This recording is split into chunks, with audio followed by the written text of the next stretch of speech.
And welcome in. Happy New Year. I didn't get to say that to anybody. Yeah. Oh, I guess. Say that again. Happy New Year. Yeah, okay. Thank you. That was my mistake. New Year, I got to get used to pushing the buttons again, I guess. So, you wanted to talk about setting goals to improve health in the coming year. That's kind of like a New Year's resolution, or at least some people set certain goals, right? Right. A lot of people do. I do. I actually reviewed last year's goals and reassessed myself and set some new goals, and I enjoyed that activity. But this is the time of the year when you look at fitness centers and weight loss programs, you see two times when they have a lot of activity. The first one is January, the first of the year, and the next one is in the early springtime, but often in September when the kids are back in school. People are like, okay, now I have time to focus on my health and weight loss and those kind of things. So this is definitely a time of the year when people are thinking about New Year's resolutions and how they might improve their health. Do they do this realistically, though, a lot of times? I don't think so. And that's the point I wanted to make is it's not just a matter of just writing down a goal. I'm going to lose 20 pounds. I think you have to do a lot more reflection than that. I think there has to be a lot more to it.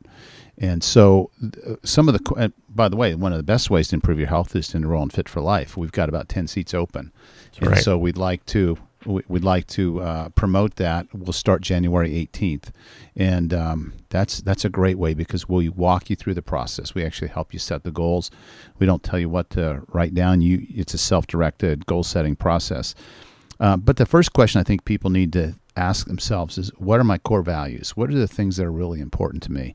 Because you might set a goal and realize, and 3 months down the road realize that doesn't really align with what I'm all about, what my priorities in life are, and where I am at this point.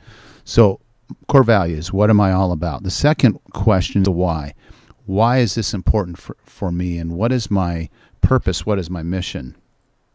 Over the weekend, the family and I saw American Underdog, the Kurt Warner story.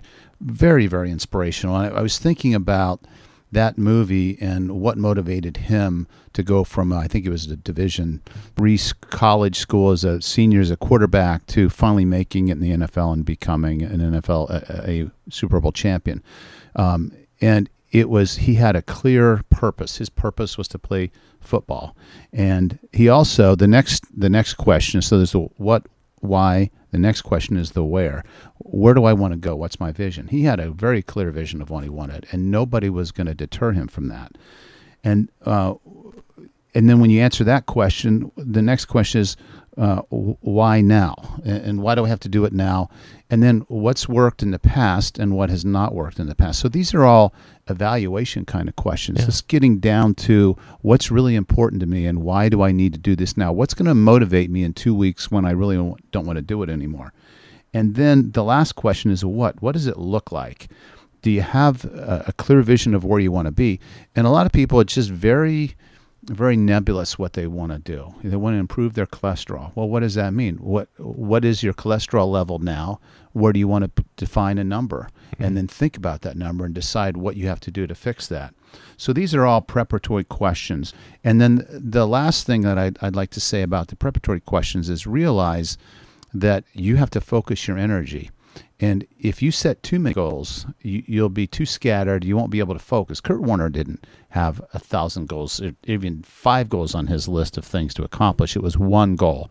And the secondary goal was to keep his family intact, which is, I think that's why that movie is so moving. And that's why I was at the grocery store. But anyway, go ahead. Yeah, so everybody needs to see that. That is a great way to start the year off, I think. It'll make you think. There's possibility for every one of us to achieve things we never thought we could if we work at it. So those are the questions that I would say. And when we talk about this focused energy, I liken it to a magnifying glass. When you're a kid, you had a magnifying glass, on the front porch with a leaf. And if you focus that light energy in a small pinpoint area, it creates a lot of heat and you can start a fire. But if you're not too close enough to your object, and you don't focus that energy, there's nothing. So we have to do that. We have to focus our energy. Now, as far as goals for the year and improving your health, everybody has their own thoughts. Like I said, lower your blood pressure, lower your cholesterol, maybe lose some weight.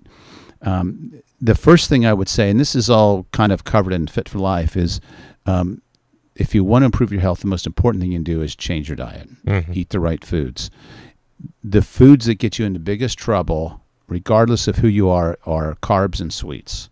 So if you want to improve your inflammation, your arthritis pain, and your lose weight, your diabetes, blood pressure, cut sugars out of your diet.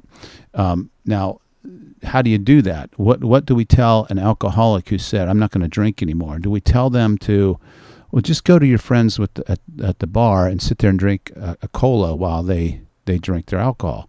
No, that doesn't make sense. It's like you quit cold turkey when you quit. And when you quit smoking, you quit cold turkey. When you're trying to change an addiction, you quit abruptly. You have to be prepared for what that will mean to you for the first week or two. But that's where that focus comes in, and that clear vision and that motive of what this is all about and where this is going to take you. So when we're talking about giving up sugar, you just give it up. You set a date and be prepared for a couple days of addiction withdrawal, because you will not feel good. The next thing as far as food goes is intermittent fasting. That can definitely, it actually increases your metabolism and helps you lose weight more effectively. And that's, you might fast for 18 hours, you might fast for 24 or 36, and the more you do it, the easier it becomes. But that will help you with the weight, and that'll help to reset your metabolic rate, everything else. So when people are looking about how much weight can they lose, I would say probably the first week you might lose 3 to 5 pounds. A lot of that's water weight. You might only lose a half a pound. But don't get discouraged, because the body will respond to what you do to it, and eventually that weight will come off. So over the long run, over a month or 2 months, most people will see, if they're serious, they'll see 1 or 2 pounds of weight a week. But don't let the scales define whether you're successful or not in a given week, because too many people just get discouraged and give up. Well, that's my other thought, too, is don't you have to think this out a little bit long term? Maybe I lose 15 pounds, but then I have to keep it off. Right. So that's part of the process, and that's not in the next month. Right. And that's why I say that's all that preparation. Like, okay, I've lost weight before. Why did I lose it? Okay, I defined 3 things I did to lose the weight. And then you say, well, but I gained 2/3 of it back within a month. Well, why did I do that? So you have to answer those questions, and just that probing. And if you jot that down, it'll be very self-instructive. You'll start to realize, yeah, I just did this myself. I knew I did this, but why did you do that? Was it stress? Did you lose the vision that you had for yourself?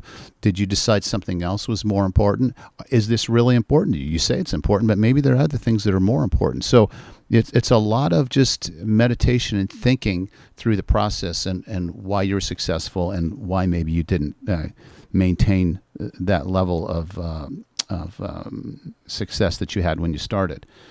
Other things that I would tell your listeners to think about, and again, this is part of the Fit for Life program, it's not just eating the right foods, it's gaining better flexibility. I can't tell you how many people I see every day who come in with flexibility issues causing pain everywhere. Over the weekend, I saw my 95-year-old dad, and he said his knee is really hurting when he goes up a step. It buckles. He wants to give out. And first, immediately, I thought, oh, he's got arthritis. He's probably to the point of needing a new knee. But when I examined him and I asked him where the pain was, it wasn't the joint. It was the muscle. It was a tendon right on top of the kneecap that was really knotted up. So I took my thumbs and I squeezed that knot, and then I had him bend his knee with me squeezing that. And he was making faces. It was painful. But 5 minutes later, he got up and he was bending again. He said, boy, this doesn't hurt anymore. I can't believe this. So flexibility is so important, and most people overlook that. My back is hurting me today because I did some things to make it tight, and I've got to fix that. It's not a matter of taking pain medicine or getting shots in my back. It's fixing the root cause. It's flexibility. Almost everybody has issues with flexibility. So that is an important consideration. It may not be your primary goal for the year, but don't overlook the importance of stretching, maybe getting some chiropractic manipulation to get the spine and the joints back in the right alignment. And then massage therapy can be another excellent way. to help with that, because what I did with my father was a combination of chiropractic treatment and massage therapy, and it made all the difference. He did not need pain medicine. He didn't need an x-ray of his knee. He didn't need a shot in his knee. He just needed someone to identify the problem and address it. So flexibility, cardiovascular fitness, that means getting your heart rate up. It doesn't mean killing yourself on a treadmill in the gym. It means getting your heart rate up. It means walking briskly, and you decide where you are. Pick where you are today and try to do a little bit more walking at least 3 times a day minimum. Maybe it's 10 minutes, maybe it's 20, and you define what brisk is. You should be able to carry on a conversation, but not be able to sing a song, because that means you're not exerting yourself enough.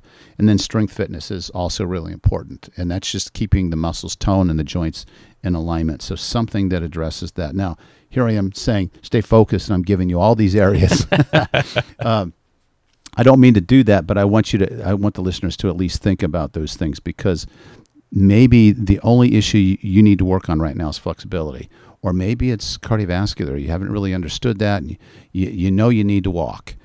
Don't try to tackle everything at once. Start with one of these. Start with the one that's either the most important to you or that's the easiest for you to achieve, so you can check that off the list and gain some momentum that you can accomplish the things that are a challenge. You've given us options, not do all these at once. Right, so, right. Yeah. And in Fit for Life, it's very gradual. We don't do it all at the same time. It's something that we build upon. And then I think it's really important that we consider, as we're looking at goals, our mind and our thoughts. How well do we visualize what we want to become, what that life looks like for us? Because some people get there and they become a little scared of, this started to change some relationships. I've got new friends, but I've got other friends that are jealous maybe, or that are trying to sabotage me, and that'll blindside people, and they'll feel uncomfortable, and they'll feel like, well, maybe I'm not really worthy of this. So visualize what that might look like and what you'll do when you get there, because you will change people around you for good and for bad. Some people won't like you, and you'll find new friends that really are attracted to the person you've become. And then the last thing I want to say is, as you're thinking about your resolutions for this year, think about the impact of both your emotions and your relationships, because this goes back to the other point. When you start making changes in your life, some people are going to beat you down because you're going to threaten them. They don't feel like that they're worthy of being in your circle. And then other people will be a great role model for you. So all those things, the emotions and relationships, as you set new goals, think about a role model. Find a tangible role model, a role model that you can physically touch, not somebody on a YouTube video, but somebody that you can see on a consistent basis and watch them and talk to them and get pointers from them and learn from them. I think that's also, we all need those kind of role models. It's kind of accountability too. Absolutely, yes. And so the other point is set that accountability and write your goals down and when you're going to achieve them, and then ask a friend, or we call him a coach, to follow up with you and say, I told you I was going to accomplish this in 4 weeks. Let me tell you how I've done. So you're reporting back, and there's some accountability. I think that can really help you and make you think a little bit twice when you start to deviate from your goals. So you've got a few spots left. It's trinitytwincity.org, and Kelly's number to register would be for Fit for Life, 330-401-5900. That's it. Okay. So 2 weeks, 10 people can still get in. Yes, would love to have the class full. Thanks for being here today. Okay. That's Dr. Tim McKnight as we talk with the doc this morning